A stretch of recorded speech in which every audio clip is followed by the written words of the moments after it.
Hello and welcome back to the student series. This is episode 17 and today I'm going to be chamfering for plinth. Now that's what I will be doing, but first I've got to balance out the base of a box. The plinth isn't exactly level, so I'll be doing that. And then something I also forgot to do was actually mark the plinth with a marking gauge. So I've got to figure out how to do that. But anyways, I best get to it.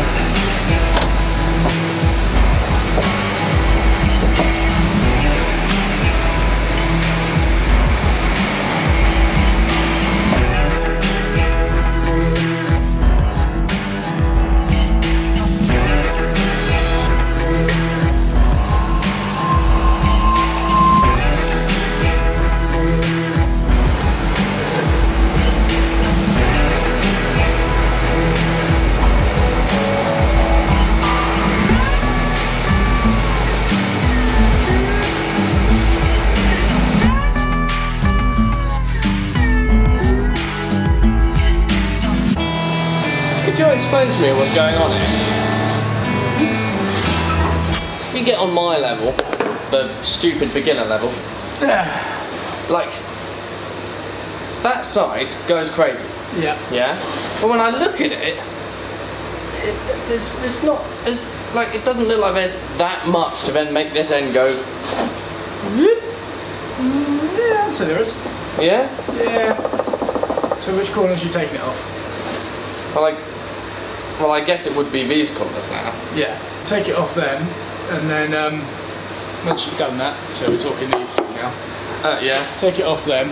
Yeah. And then once those are dropped, you need to try and get basically a long shaving going from that corner to that corner and that one to that. Well, actually, to be honest, around the entire thing. Yeah. To ensure that you haven't just dipped it off and therefore created a bump, because that's what it's rocking on at the moment. So should I focus on the corners now? Yeah. And then do, okay. Yeah, corners now, because they definitely need to drop either way. And then make sure to finish it up going along the... Yeah, and they'll both need to drop then? Or should it be a case of try one, then test it? Then? Yeah, technically if you do one of them then it's half an adjustment, isn't it? So yeah, you could figure out which one's worse. Okay. But yeah, I would do both, to be honest.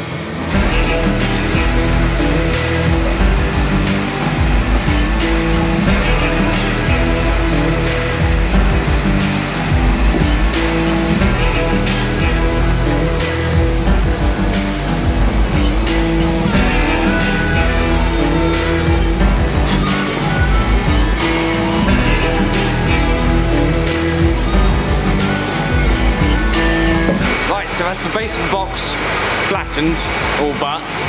That took far too long. That was about 45-50 minutes maybe of just trying to get this sorted. It was pretty bad to start with, so it's improved. It's just stressful. This was a freezing cold workshop when I got in this morning, but now I am boiled, purely because of the stress.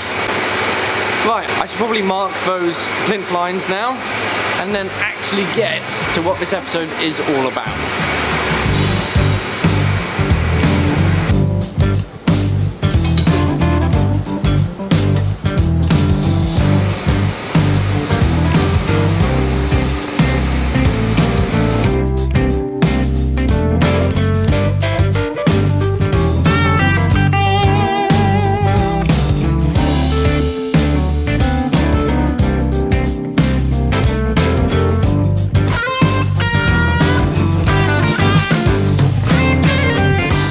I need some of your expertise, so get away from doing whatever you're doing over there and stop and help.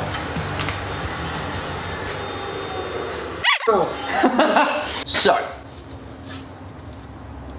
I like breakout. Do you? I've decided it's a design feature.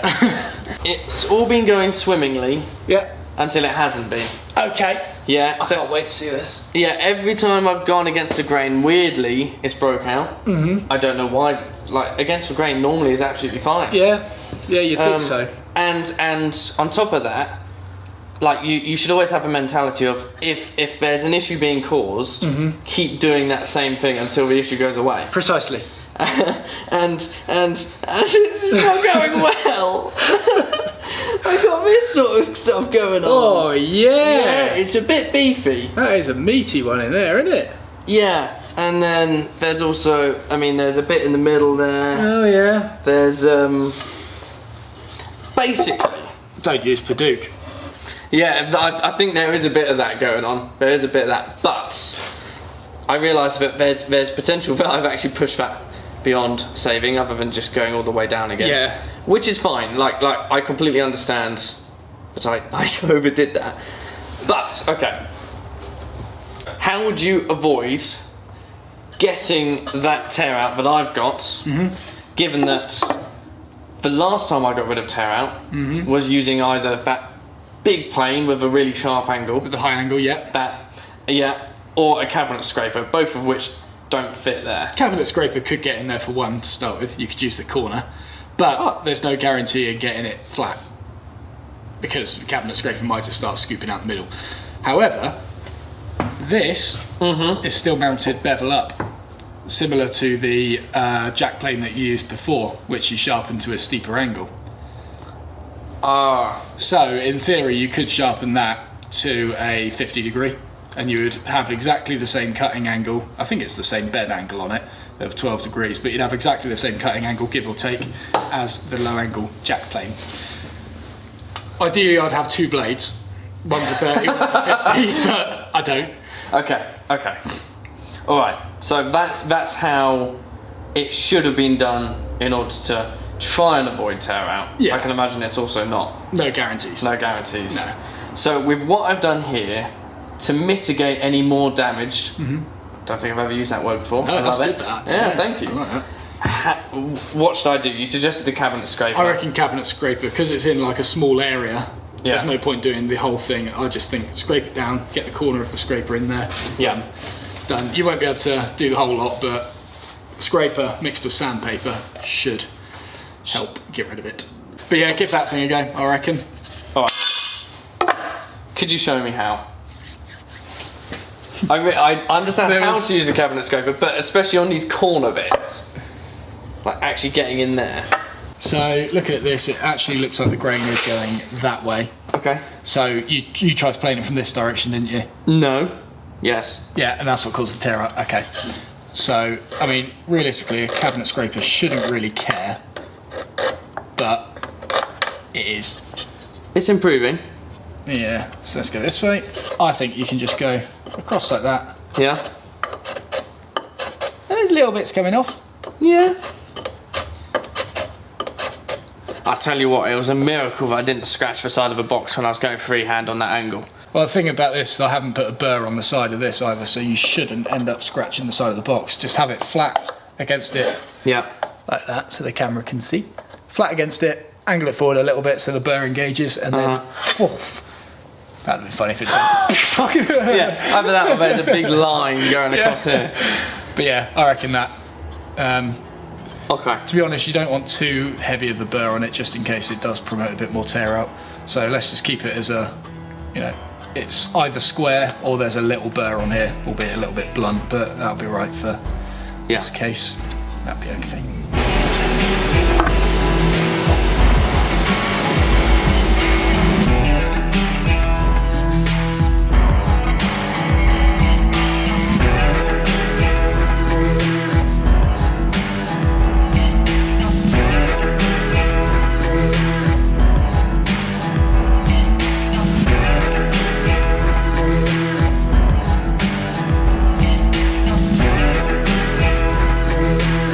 Right, Rob has completed the plinth, mitered and everything.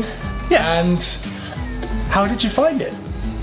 A challenge. Yeah. Challenge to say the least. Yeah. It's truly a test of patience. Alongside what I hope is a need for experience.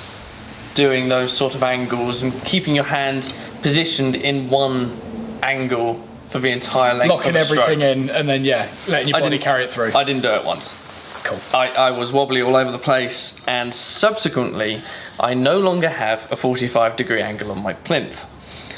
What I did, and I didn't really show this to camera, I just sort of hid it, was I looked at the front of the box and I noticed one side had a really narrow plinth, which was the 45 degrees to be fair, and the other side was quite chunky. And I thought, why is quite neat. And I thought, no, Matt's immediately going to say, why have you done this? Why haven't you fixed this?